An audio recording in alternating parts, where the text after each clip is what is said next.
US citizen સાથે genuine marriage કરનારાને અત્યાર સુધી કોઈ લાંબી પળોજળ વિના જ ગ્રીન કાર્ડ મળી જતું હતું,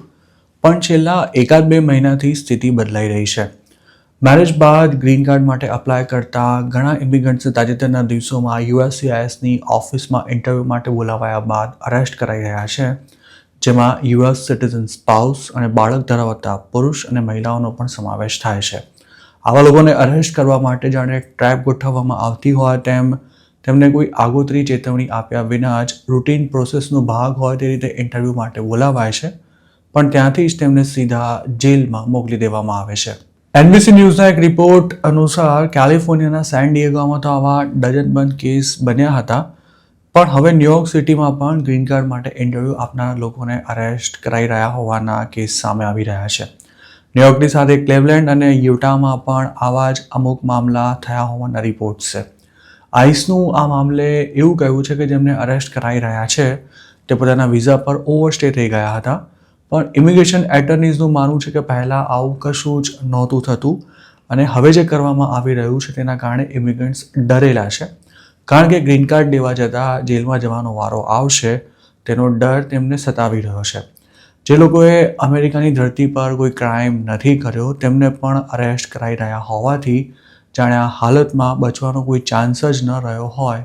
તેવી સ્થિતિ સર્જાઈ છે. સેન ડિએગોમાં પ્રેક્ટિસ કરતા જેન જોસેફ બેજાર્ડ નામના એક ઇમિગ્રેશન એટર્નીએ એનબીસી સાથે વાત કરતા જણાવ્યું હતું કે જો આખા અમેરિકામાં આ પ્રકારની ધરપકડો શરૂ કરવામાં આવી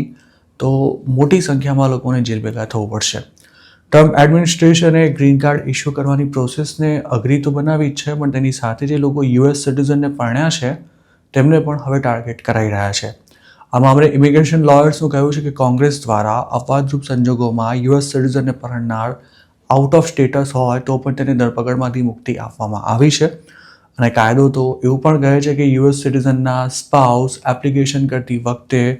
અમેરિકામાં અનલોફુલ ઇમિગ્રેશન સ્ટેટસ પર હોય તો પણ તેઓ ગ્રીન કાર્ડ મેળવવાને પાત્ર ઠરે છે. એટલું જ નહીં, આ કેટેગરીમાં ગ્રીન કાર્ડ મેળવવામાં એકાદ વર્ષ જેટલો સમય લાગતો હોવાથી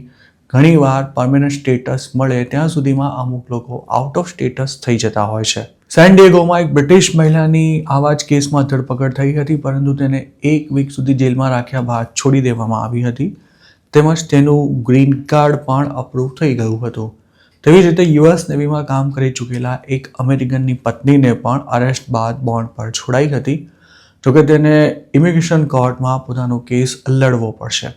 તેવી જ રીતે એક જર્મન પુરુષ અને યુક્રેનિયન રેફ્યુજીને પણ અરેસ્ટ કરાયા હતા, જેમનું સ્ટેટસ જાણવા નથી મળ્યું. આ ચારેય ઇમિગ્રન્ટ્સ ગ્રીન કાર્ડ મળે તે પહેલાં જ પોતાનું સ્ટેટસ ગુમાવી બેઠા હતા, પણ તેમના લોયર્સનો એવો દાવો છે કે સ્ટેટસ ન હોવા છતાં પણ તેઓ ગ્રીન કાર્ડ મેળવી શકે તેમ હતા જ.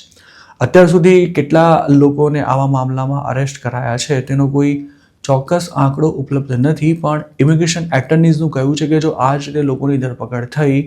તો ગ્રીન કાર્ડની રાહ જોતા હજારો લોકો જેલમાં જશે. ગ્રીન કાર્ડ એપ્લિકન્ટને આઈસ દ્વારા અરેસ્ટ કરવામાં આવે તો તેનો કેસ ઇમિગ્રેશન કોર્ટમાં જાય છે, જ્યાં સરકારી વકીલ એપ્લિકન્ટને લીગલ સ્ટેટસ કેમ ન મળવું જોઈએ તેને લગતી દલીલો કરે છે, જ્યારે બચાવ પક્ષ ગ્રીન કાર્ડ ઇસ્યુ કરવામાં કાયદાનો કોઈ જ ભંગ નથી થતો તેવું પ્રસ્થાપિત કરવાના પ્રયાસ કરે છે. હાલ ઇમિગ્રેશન કોર્ટ્સમાં આમે લાખો કેસોનો ભરાવ થયેલો છે,